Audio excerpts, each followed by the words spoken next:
নমস্কার শ্রোতা বন্ধুরা, আপনারা শুনছেন গপ্পগুনুর ঠিক। আমাদের আজকের নিবেদন লেখিকা গার্গীর কলমে অসম্পূর্ণ প্রেম। গল্প পাঠে লেখিকা স্বয়ং, গল্পের সূত্রধার আমি নিকোলাস। শুরু করতে চলেছি আমাদের আজকের গল্প। স্নেহা সকাল থেকে স্কুল যায়নি। ওর ঠাম্মি নতুন মোবাইল কিনে বসে। ওর মা ওকে বকাবকি করে স্কুল না যাবার জন্য, কিন্তু ও অনেকবার করে মাকে বোঝায়। কিছুক্ষণ পর ওর ঠাম্মির নতুন ফোন কিনে ঘাটাঘাটি করছিল ও, এবং মোবাইলটাতে ফেসবুক, হোয়াটসঅ্যাপ, ইনস্টাগ্রাম খুলে দিল। ওর ঠাম্মি, যার নাম আম্রপালি বসু। আম্রপালি দেবী বলে, দিদিভাই, আমি তো এসব কিছু ব্যবহার করতে জানি না, আমায় শিখিয়ে দাও। স্নেহা বলল, আচ্ছা ঠাম্মি। তারপর শিখিয়ে দিল। ফেসবুকে ওর ঠাম্মি মানে আম্রপালি দেবী বলল, আমার অনেক পুরনো বন্ধু আছে, ওদের পাওয়া যাবে? তখন বলল, হ্যাঁ। দিয়ে স্নেহা নাম খুঁজতে লাগলো ঠাম্মির কথা অনুযায়ী, কিন্তু কাউকে পেল না। আম্রপালি দেবী বলল, ফালতু জিনিস, কিচ্ছু পাওয়া যায় না। দেখো ঠাম্মি, তুমি যাদের নাম বললে তারা এখন বয়স্ক হয়ে গেছে, কেউ কেউ ফোন ব্যবহার করে না, আবার কাউকে হয়তো তার নাতি নাতনি এমন করে এগুলো ব্যবহার শিখিয়ে দেয়নি। তখন আম্রপালি দেবী বলে, তোর সাথে কথায় পারে কে? এই বলে স্নেহা বলল, তুমি যে বললে তোমার বান্ধবীর নামও স্নেহা, কিন্তু স্নেহা তো আমার নাম। তখন আম্রপালি দেবী বলে, জানি, কিন্তু তোর নাম আমি আমার প্রিয় বান্ধবীর নাম অনুযায়ী রাখি। স্নেহা কিছুটা আশ্চর্য হয়ে জিজ্ঞাসা করল। আম্রপালি দেবী বলে, আচ্ছা পরে বলবো, তোর মা এখন ডাকছে, তুই যা। এই বলার পর স্নেহা চলে গেল। আম্রপালি দেবী হেলান দিয়ে চেয়ারে বসল, চোখ বন্ধ করে পুরনো দিনের কথা ভাবতে শুরু করলো, মানে ওনার স্কুল লাইফের কথা। আম্রপালি দেবী ক্লাস 5 থেকে 10 পর্যন্ত স্কুলে পড়েছিল। তার সাথে তার একজন বান্ধবী ছিল, স্নেহা। দুজনে একসাথে 5 থেকে 10 পর্যন্ত একই স্কুলে পড়েছে। স্নেহার বাবা জাহাজে চাকরি করত, ওদের ট্রান্সপারেন্ট জব, তাই স্নেহা এখানে ওর বাবার বদলি হলে চলে আসে, আর ক্লাস 5-এ আম্রপালি দেবীর স্কুলে ভর্তি হয়। স্নেহা ছিল মা বাবার একমাত্র মেয়ে, দেখতে খুব সুন্দর, দুধে আলতা গায়ের রং, চোখ টানা টানা, লম্বা, খুব সুন্দর। স্কুলে ওদের যে পোশাক সেটা পরলে স্নেহাকে খুব মানাতো। স্নেহা পড়াশুনোও ভালো ছিল, ফার্স্ট হতো স্কুলে। কেউ স্নেহার সাথে মিশতো না, ভাবতো অহংকারী। কিন্তু আম্রপালি সবার সাথে কথা বলতো, ভালো বন্ধু হয়ে উঠেছিল ওরা। আম্রপালি, ওর গায়ের বর্ণ ছিল শ্যামবর্ণ, চোখ টানা টানা, রোগা, খুব সাধারণ। স্নেহাকে আম্রপালির কাছে দাঁড়ালে স্নেহার যেন রূপ দ্বিগুণ বৃদ্ধি পায়। কয়েক বছর পর যখন ওরা ক্লাস 9, তখন অন্য বয়েজ স্কুলের ছেলেদের ওদের স্কুলের পাশাপাশি ঘুরতে দেখা যেত, কারণ তারা একবার স্নেহাকে দেখতে চাইতো। স্নেহা অনেক লাভ লেটার পেয়েছে, স্নেহাকে অনেকে প্রেম প্রস্তাবও নিবেদন করেছে। আম্রপালিকে বলেছে সেসব কথা, স্নেহাকে বলতে না পেরে। কিছুদিন পর স্নেহা জোর করে আম্রপালিকে ওর বাড়ি টেনে নিয়ে যায়। আম্রপালি যেতে চায় না, পরে নিরুপায় হয়ে যায় ওর ঘরে। স্নেহা বলে, পালি, তুই সাজিস না কেন? আম্রপালি কোনো উত্তর দেয় না। এরপর স্নেহা জোর করে আম্রপালিকে সাজিয়ে দেয়। স্নেহা ওর দামি শ্যাম্পু আম্রপালিকে মাখায়, ওর একটা চুড়িদার পরিয়ে দেয়, ওর মুখে মেকআপ করে দেয়। তারপর দুজন নদীর ধারে ঘুরতে যায়। হঠাৎ করে আম্রপালি লক্ষ্য করে একটা ছেলে যে বারবার ওদের দিকে তাকাচ্ছে। আম্রপালি ভাবে স্নেহার দিকে তাকাচ্ছে, কারণ যতদিন ও স্নেহা একসাথে পড়ে সবাই স্নেহাকেই দেখে। কিন্তু তারপর লক্ষ্য করল ছেলেটি ওর দিকে তাকিয়ে আছে। স্নেহাও লক্ষ্য করল, কিছু বলল না। তারপর যে যার বাড়ি চলে গেল। তারপর অনেক বছর পর ওরা দুজন, মানে স্নেহা আর আম্রপালি, একই কলেজে ভর্তি হয়। কলেজ পাসের পর আম্রপালির বিয়ের পিঁড়িতে বসবে বলে ঠিক হলো, কিন্তু তার আগে বিদেশের একজন ডাক্তারের সাথে সম্বন্ধের ঠিক হয় স্নেহার। তারপর বিয়ে করে চলে যাবার আগে আম্রপালিকে বলে, পালি, তোকে আমি হিংসা করি। আম্রপালি হেসে বলে, কেন? জানিস পালি, অনেক বছর আগে, তোর মনে আছে কি না জানি না, একটা ছেলে তাকাচ্ছিল আমাদের দিকে। আসলে ছেলেটা তোর দিকে তাকাচ্ছিল। একদিন স্কুলের বাইরে আমি দাঁড়িয়ে থাকতে দেখেছি ওকে। আমি ওকে জিজ্ঞাসা করি, আপনি এখানে কেন দাঁড়িয়ে আছেন? ও বলে, আপনার পাশে যে মেয়েটা ছিল ওকে আমার খুব পছন্দ, ও আমার স্বপ্ন সুন্দরী। তারপর একটা খাম আমার হাতে তুলে দেয়। স্নেহা আরও বলল, এই নে তোর গিফট। দিয়ে স্নেহা খামটা আম্রপালিকে দেয় আর বলে, জানিস পালি, আমাকে যতজন ভালোবাসতো সবাই আমাকে আমার রূপ দেখে ভালোবাসতো, কিন্তু পালি, আমি তোকে একটা কথা বলছি, আমি কথা বলে যা বুঝেছি, ওই ছেলেটা তোকে মন থেকে ভালোবাসে। এসব বলে স্নেহা চলে গেল।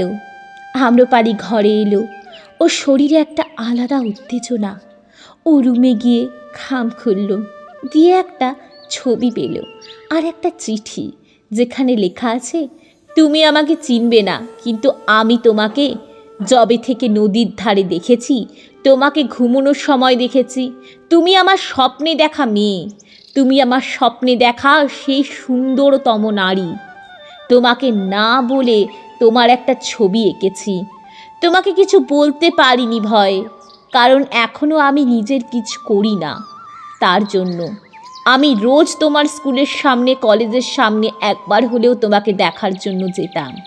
আমি জানি ভালোবাসা একতরফাও হয় না, এবং কাউকে মন থেকে ভালোবাসলে ভালোবাসার মানুষটাকে কিছু না বলেও দূর থেকে ভালোবাসা যায়। ইতি পলাশ সামন্ত। তারপর আম্রপালির চোখ থেকে অশ্রু বইতে থাকলো। তারপরও ফ্রেশ হয়ে ঘুমিয়ে পড়ল। কিছুদিন পর আম্রপালি যখন টিউশন পড়িয়ে বাড়ি ফিরছিল, অনেক দেরি হয়ে গেছিল বৃষ্টির জন্য। ওর বাড়ি ফিরতে বাস স্ট্যান্ডে নামার সঙ্গে সঙ্গে হাঁটতে দেখল কিছুজন লোক ওকে পিছু করছে। ও জোরে হাঁটতে থাকলো। হঠাৎ করে কেউ ওর কাঁধে হাত রাখলো। ও দেখল ওই ছেলেটি। আম্রপালির গা শিহরে উঠল। ছেলেটি দ্রুত ওর হাত ধরে ওকে বাড়িতে পৌঁছে দিয়ে যাবার আগে বলল, এত দেরি কেন? অনেকক্ষণ তোমার জন্য অপেক্ষা করছিলাম। আম্রপালি অবাক হলো, দিয়ে বলল, খুব বৃষ্টি হচ্ছিল তাই। তারপর ছেলেটি আম্রপালিকে তার ঘরে বিদায় জানিয়ে চলে গেল। তারপর ঘরে ঢুকে আম্রপালি দেখে ওর বড় মাসি এসেছে এবং জানতে পারে বড় ঘর থেকে সম্বন্ধ এনেছে। ছেলের বাবা মা নেই, এক বোন, বিয়ে হয়ে গেছে। ছেলে রেলে চাকরি করে, ভালো বেতন, উঁচু বংশ। এসব শুনে আম্রপালির মা বাবা রাজি হয়ে যান এবং আম্রপালিকে রাজি হয়ে যেতে বাধ্য করে। সাধারণত আম্রপালিদের বাড়ির অবস্থা খুব একটা ভালো না। ওর দুই বোন আছে ওর পরে, যাদের বিয়ে দিতে হবে। তাই আম্রপালির বাবা খুশি হয়ে ওর মাসিকে বিয়ের জন্য বলে দেয়। আম্রপালি চাইলেও বিয়ের জন্য বাবাকে বাধা দিতে পারল না। পরের দিন গেল এবং শ্যামলের সাথে দেখা করে হাত ধরে বলে, তুমি আমায় স্বীকৃতি দিতে পারবে না? শ্যামল বলে, আমায় নিজের কিছু আয় করতে গেলে চাকরি পেতে হবে। চাকরি পেতে গেলে 5 বছর সময় লাগবে। তোমাকে আমার জন্য 5টা বছর অপেক্ষা করতে হবে। শুনে আম্রপালি কাঁদল। তারপর শ্যামল ওর চোখে জল মুছে হাতে হাত রেখে বলল, আম্রপালি, দূর থেকেও ভালোবাসা যায়। তারপর আম্রপালি বাড়ি এলো এবং বাবা মার কথায় সম্মতি জানালো। বিয়ে হলো। যার সাথে বিয়ে হলো লোকটি ভালো মনের, কম কথা বলে ও সব আবদার মানে, কিন্তু শ্যামলের মতো রূপের প্রশংসা কিংবা ওকে খুব একটা বেশি সময় দিত না। লোকটি কাজ নিয়ে বেশি ব্যস্ত থাকত। আম্রপালিও মন দিয়ে সংসার করতে থাকে। বর্তমানে আম্রপালির 70 বছর বয়স। তার নাতি নাতনি, ছেলে, বৌমা নিয়ে সংসার। স্বামী মারা যায়। হঠাৎ স্নেহা, আম্রপালির নাতনি, এসে বলে, ঠাম্মা দেখো কে শ্যামল সামন্ত বলে ফ্রেন্ড রিকোয়েস্ট পাঠিয়েছে ফেসবুকে, এবং বলছে আম্রপালির ছবিতে স্নেহা নাম লেখা আছে কেন। এটা ছিল আম্রপালির মোবাইল, কিন্তু স্নেহা এটাতে ফেসবুকের অ্যাকাউন্ট খোলার সময় নিজের ছবি ও নাম দেয়। আর স্নেহা পুরো ছোটোবেলাকার আম্রপালির মতো দেখতে। স্নেহার বয়স 15, কিন্তু সে দেখতে আম্রপালির ছোটোবেলাকার মতো। আম্রপালি বলে, দেখি। স্নেহা মোবাইল দিয়ে চলে যায়।